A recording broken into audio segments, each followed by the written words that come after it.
iDS Talks is a podcast dedicated to helping corporations and law firms find new and effective ways to leverage data, giving them a decisive advantage both in and out of the courtroom. Hello, and welcome to another edition of iDS Talks. My name is Jonathan Sachs, Chief Revenue Officer at iDS, and I'm joined today by Mike Perelman, one of our directors. We're here today to talk about exit strategies, safeguarding ERAs or employee risk assessments for departing employees. Mike, welcome to the podcast.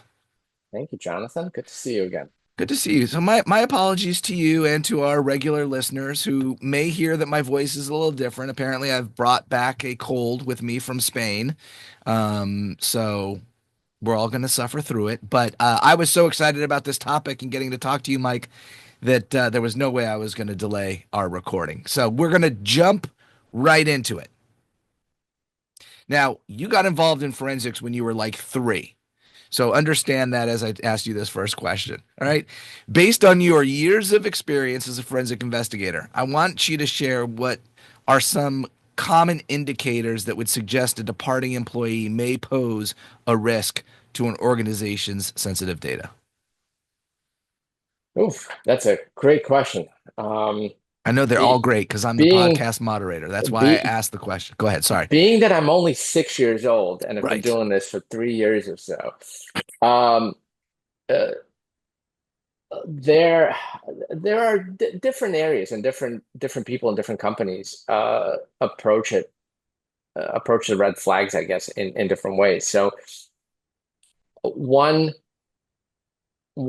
factor is a person has access to sensitive information.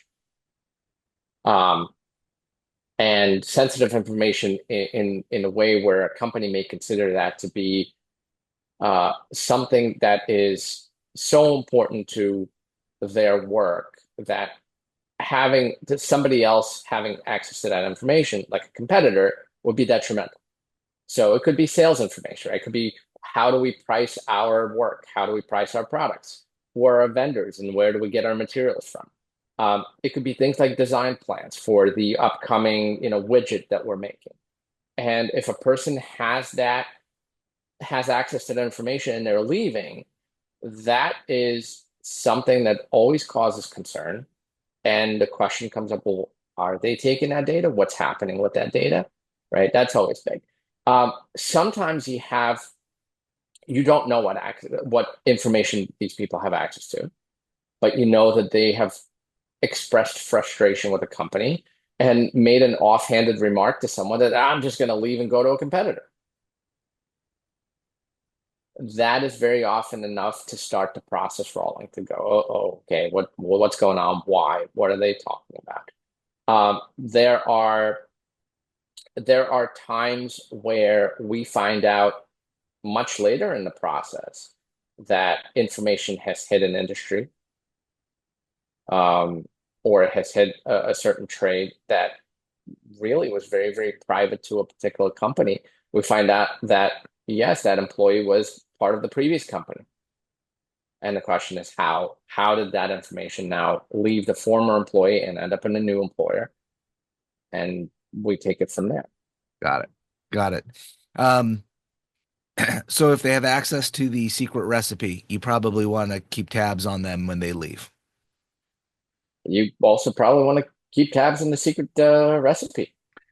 True. Right? That's a whole other conversation. That's a whole other conversation. Reasonable security measures. Were they taken? What were they? All of that. But this is about ERAs and departing employees. So the next question I have for you is one that is a little complicated, right? A lot of times, from what I understand, and you're the forensic investigator, not me, but an ERA is done early on. You're looking to see if an employee has done something before they left the organization. Yeah. The ERA may involve legal proceedings after it because of what you've learned from an ERA. So here's the question. How does the ERA process integrate with legal proceedings? And in what ways have you actually seen the findings of ERAs influence litigation outcomes? So this is a twofer. It's a big and long and complicated question. involving some legal opinions, which We do not right, which we do not provide. give, and I'm not qualified. But as a forensic examiner, um, what an ERA is designed to do is stress test the essentially the not the organization, but a person, right? Stress test a person in what they are doing before they leave the company. Um, and so we look at various areas, and if we make a determination that there is the taking of data, right? Data leaves an employer or a company or an organization, and someone else is in the possession of it. Well, the next step is one of several things. You need to get that data back, Okay. right? That data shouldn't reside there. So, what is the process for getting the data back? You need to ensure that that data is not used. And what is the process of doing that? And then you need to ensure that if it is used, you prevent someone from benefiting from its use, right? So what I have seen is a very direct litigation or multiple litigations that stem from the idea that, you know what, something happened here, an employee took data, right? So you end up going through a temporary restraining order to prevent sometimes an employee from going to a competitor, sometimes a company from receiving that information, to a preliminary injunction hearing where sometimes a preliminary injunction is granted enjoining the the party from using the information. Sometimes that goes into full-blown litigation about, well, you took my data, this is mine, no, this is mine, right?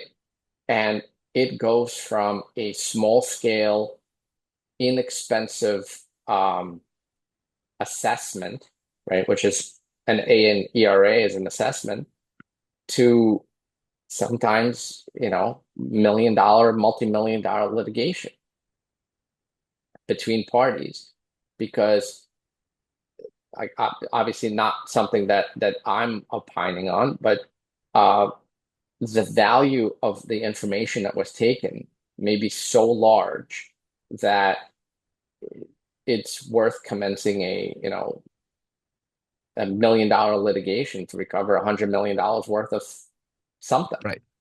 right?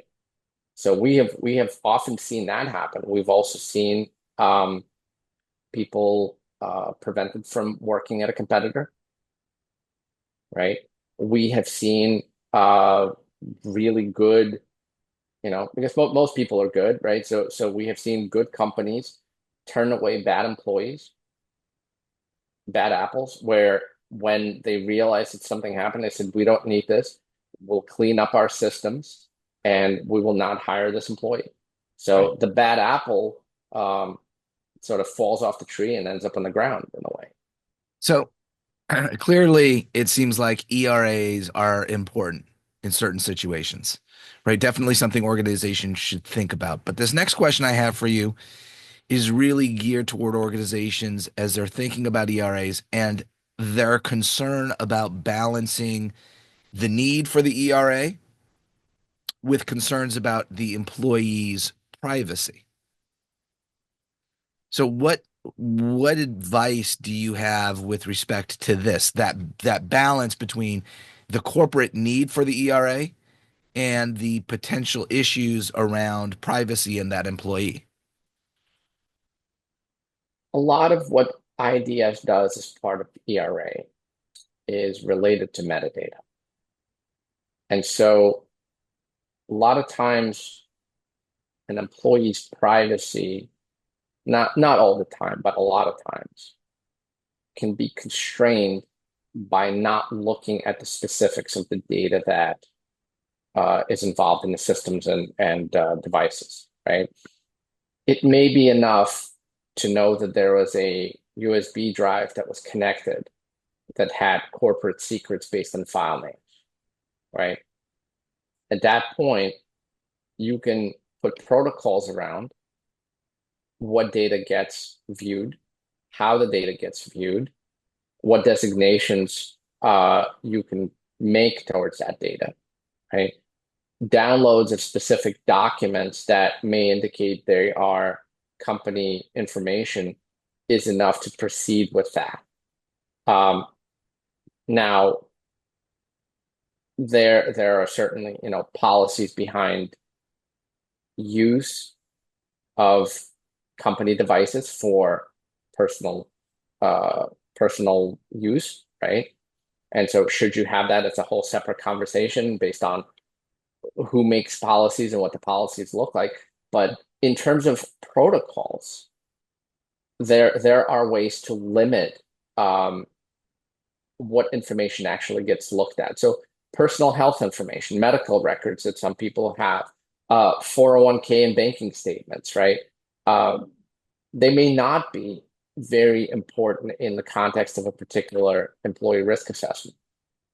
And so put a protocol around limiting them. Got it. Got it. All right. So now I'm going to ask you to look into a crystal ball. If you were to look ahead, how do you foresee the evolution of ERAs in response to emerging technologies and changing workplace dynamics? Well, I think we are always, as forensic investigators, changing and chasing technology. We're chasing technologies all the time, right? That's a great point. 20 years ago, if we were to do an ERA, cloud storage would not have been a thing. And so it would not have been an area of data exfiltration that we were looking at potentially, right? And so as technology evolves, as the future comes in, so will ERAs. It's essentially finding out common ways that data can leave the company and checking if those common ways are involved in this particular employee's activity, right? If downstream we're going to come up with an artificial intelligence tool that can package up certain documents and summarize trade secret information and paste it into some other environment, well, then we'll end up using that, and access to that technology as one of the artifacts, right? So I foresee ERAs evolving just as technology does. Interesting. All right. Last question, and it's a fun one. This is where you're supposed to say all your questions were fun, Jonathan, but that's fine, Mike. We'll go ahead.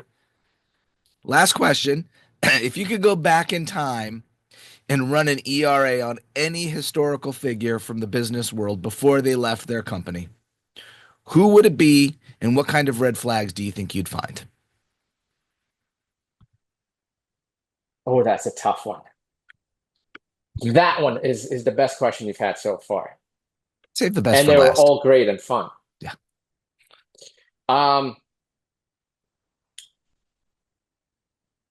I so many come to mind, but maybe is it Adam Rubin? Is it Adam Rubin who left? I believe he was with a company and then went over to Google and started sort of the Android world, right? And or someone like Sheryl Sandberg who went over to Facebook. Um, you know, access to a lot of information, right? We're talking about access to really the foundational or the basic building blocks of what the new company or what their new role is, right? So that would be the first red flag. They have access to everything, Right. absolutely everything. Now, just based on my 3 years of experience, Remember, everyone, he started when he was started 3. when I He's was now 3. 6. Go ahead. Yes. 3 years of experience. Top level employees typically have leeway in access to technology. So the safeguards that apply to lower and mid-level employees very often are not the same safeguards that apply to executives. Ooh. Very And so, true. and so the red flags there, despite, you know, Apple having incredible security around their employees, are maybe slightly lowered because Hmm. I'm an executive, right? And time again, we've seen this. Well, we have USB blocking enabled, but for this person because they asked and they needed to do something for a presentation on call. It's just easier that way. So, you know, could there be whole companies that are started based on the information that was gleaned when someone left? I don't know. That's something that I hope are never defined, but you never know. Right. All right. Well, good answer. Fascinating answer. Um, Fascinating question. Mike, I want to thank you for joining me today. I'd also like to thank our regular subscribers and those that may be first-time listeners for spending time with us. If you'd like to learn more about IDS or want to subscribe to our IDS Talks podcast, you can visit idsinc.com or go wherever you normally get your podcasts from. If you happen to be watching this on YouTube, hit the like button and subscribe as well. Thank you again for joining us, and I look forward to talking more about data with you on our next edition of IDS Talks.